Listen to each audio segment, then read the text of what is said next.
Olá meus caros, aqui é o Corvo. Bem-vindos a mais um episódio de The Witcher, Tempo de Tempestade.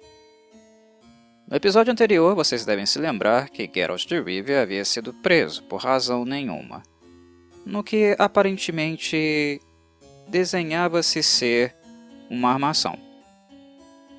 Só que as coisas não caminharam muito bem dali em diante, visto que ele ficou nada mais nada menos do que 7 dias, uma semana, no xadrez.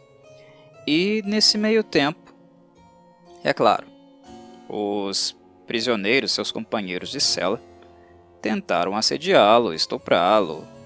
Ele teve que chapar a cara de alguns deles na parede, e houve uma série de outras problemáticas neste caminho.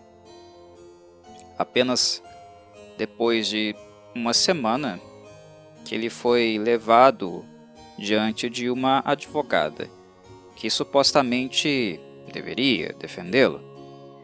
Mas o que nós vemos no capítulo, nesse trecho do livro, é que esta advogada está mais preocupada, na verdade, em fazer com que ele confesse o seu crime. E aí que está a questão: qual crime? O que diabos o Geralt fez para ser incriminado? Mas notem como é interessante a postura da advogada, e como também é bastante suspeita.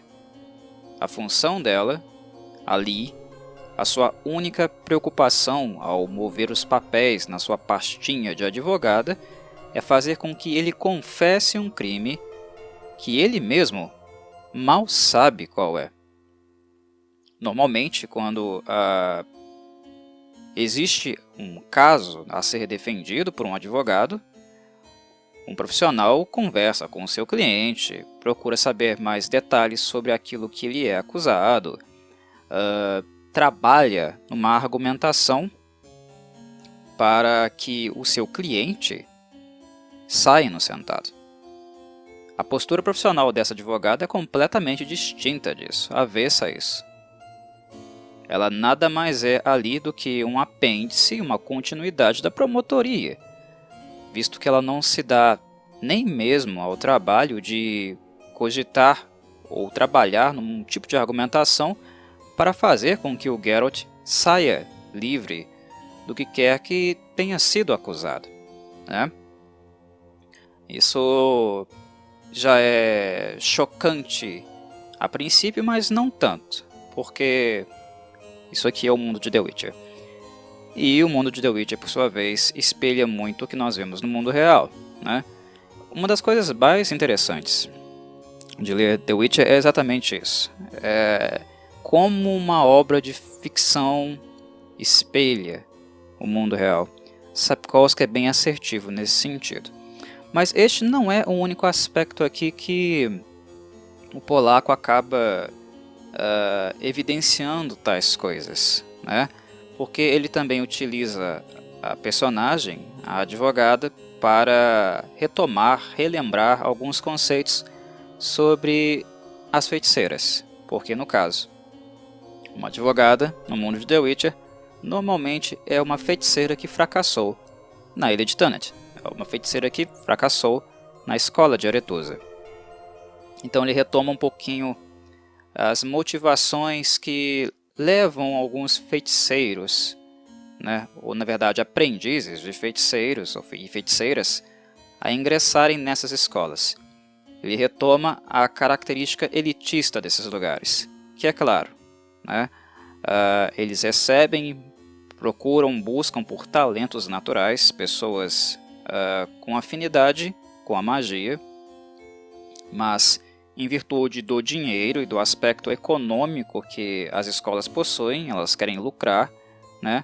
Elas manipulam vários reinados, né? E procuram também fontes de rendas alternativas. Então é muito comum que Banard, a escola dos feiticeiros, e Aretusa, a escola das feiticeiras, recebam muitos filhinhos e filhinhas de papai, patricinhas e mauricinhos.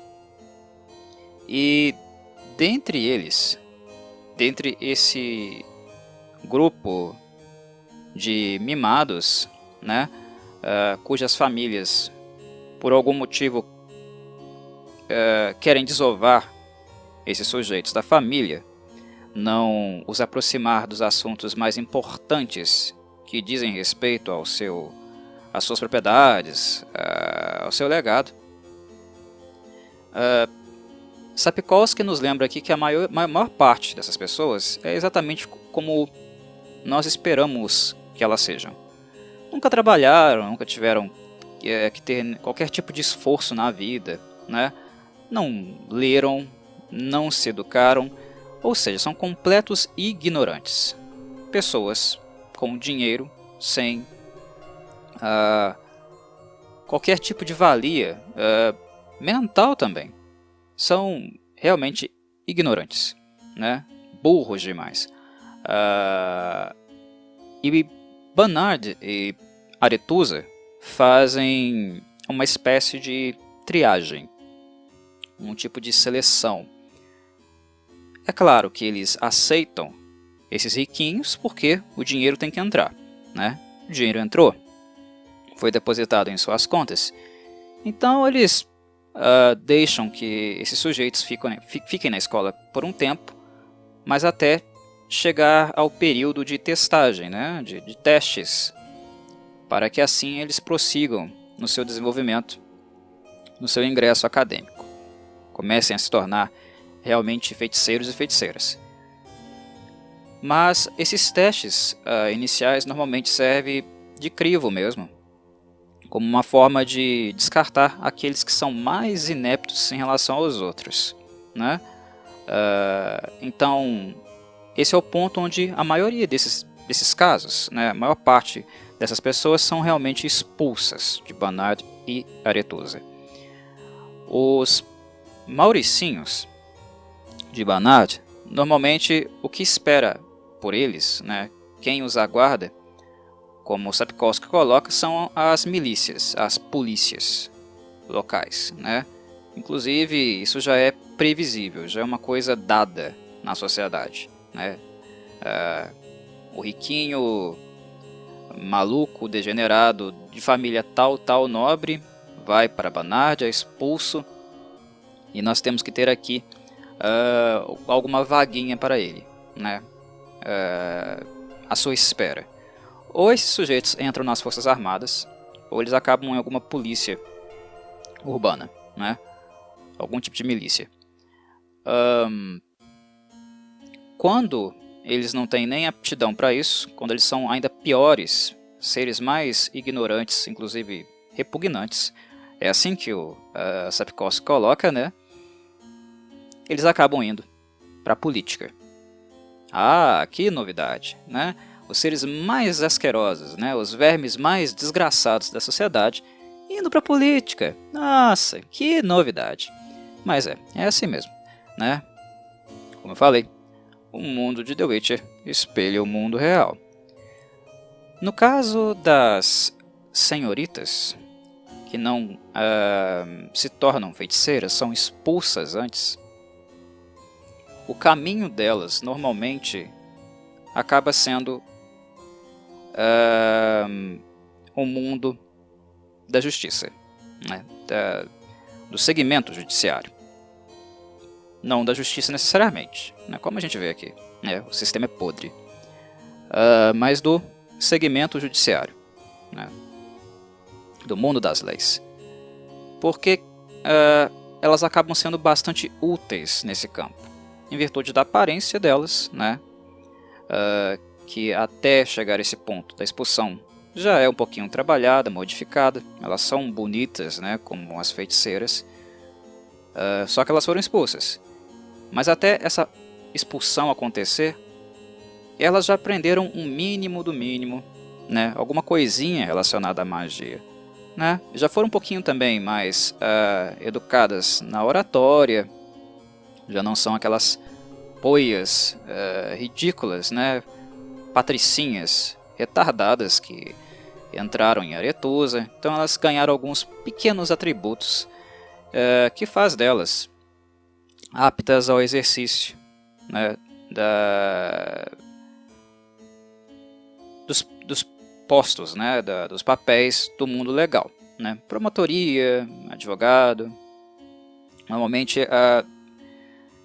são esses lugares, esses papéis que elas vão assumir depois da expulsão de Aretusa. A aparência ajuda, né? O conhecimento precário, mas ainda útil de magia também, né? E o fator convencimento, né? Manipulação, que elas acabam sendo iniciadas, né? E treinadas lá em Aretusa, é um fator também que ajuda nesse sentido. E essa advogada que vai defender o Geralt trata-se justamente de um caso como esse, de uma patricinha, né, de uma riquinha, que tentou ingressar em Aretusa, mas, devido à ineptidão, foi expulsa. Então, acabou se tornando advogada. E a postura dela, não preciso repetir, acho que eu já falei, mais do que o suficiente, né? Ela está jogando o jogo, seguindo a banda, fazendo o que lhe é ordenado, né? E o sistema em si é um sistema podre, né? Então ela está mais interessada aqui em fazer com que o Geralt se confesse do que qualquer outra coisa. E como eu falei, o Geralt passou uma semana preso, sem saber o que de fato, né, ele estava sendo acusado. Então vocês podem esperar que o humor dele não está dos melhores. Ele está muito mal-humorado. E como vocês também, leitores, sabem muito bem, quando o Geralt fica assim, né, as ironias no personagem são bastante comuns, bastante frequentes. Quando ele é levado diante da juíza, nós vemos outro aspecto também dos tribunais, né, do processo legal, muito vívido, claro e bastante recorrente, né, que aqueles ali presentes não estão muito interessados em proceder, né, com o exercício da profissão de modo assertivo, de modo realmente justo e ético, né. O banco dos réus não necessariamente é formado pelas pessoas mais adequadas para isso. A juíza, no caso, não presta atenção na oratória da promotoria. Soa, aparenta realmente um jogo de cartas marcadas, o que nós sabemos que é, né? Ali, aquilo que acontece no julgamento é uma coisa meramente protocolar. Já é um joguinho de carta marcada, é apenas um script se seguindo, né, acontecendo, nada além disso. A juíza está com a cabeça no mundo da lua, como Geralt imagina, né? Pensando nos filhos, né? Pensando naquelas estrias novas que apareceram na bunda, que podem premeditar, né, problemas conjugais, coisas desse tipo. Não há a menor esperança. Mas o Geralt, né, sisudo, mal-humorado e também assertivo, como sempre. Pelo menos na maioria das vezes ele é assertivo. Ele se nega a confessar um crime que ele mal sabia que havia cometido. Se é que cometeu, né? E que crime seria esse? Ele está sendo acusado de roubo. Roubo, né, das propriedades da coroa. O que, na verdade, aqui se configura em caixa 2. Ele basicamente ofereceu seus serviços, superfaturou a venda e não pagou os devidos tributos, impostos para a coroa. E isso pode remeter vocês, né, a uma coisa que aconteceu lá no início do livro. Vocês lembram que o Geralt começou o livro, né, realmente trabalhando não em Carrick, mas ali na região, né, região que supostamente ainda também pertence ao reino, né, também está sob a tutela do reino. E vocês devem se lembrar, né, da tentativa de corrupção a qual foi proposta a ele, né? De superfaturamento realmente dos serviços.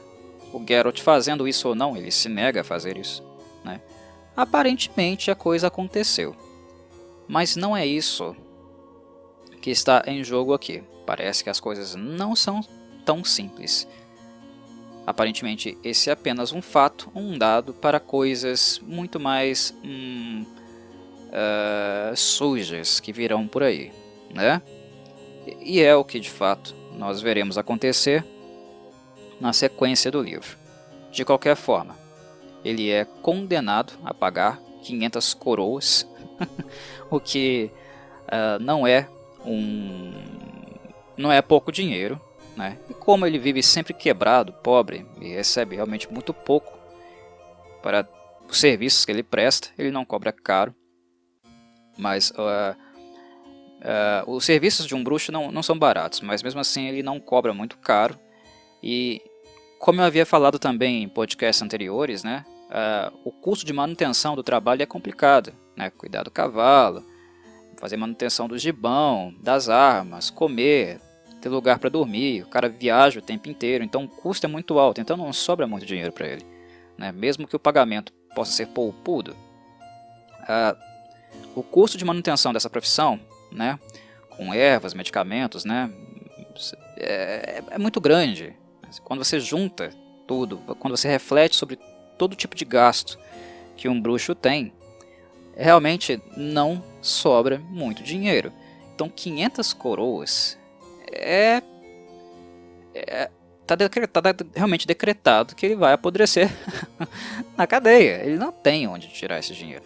É inimaginável que o bruxo vai conseguir tal dinheiro para fazer ali, né, pagar ali a sua fiança para sair em liberdade. Então Geralt já começa no final, né, do capítulo, ele já começa a pensar, né, de maneira irônica, o que é um recurso aqui cômico que o Sapkowski está usando, né, mas apenas pra gente, porque o Geralt, coitado, né, a gente ri da situação, mas pro Geralt ele pensa, né, será que os meus colegas de cela já chegaram num acordo em relação à minha pessoa? Porque, né, esses companheiros de cela tentaram estuprar ele durante todos os dias que ele esteve lá, né? O Geralt teve que se defender, bater nesses caras, porque eles estavam querendo fazer ele a noivinha da cela. Então ele já começa a pensar, quando a juíza avisa que ele vai ter que pagar 500 coroas, ele já começa a pensar, será que esses caras chegaram num acordo? Será que eles realmente já desistiram, né, de me fazer a sordaminha da cela?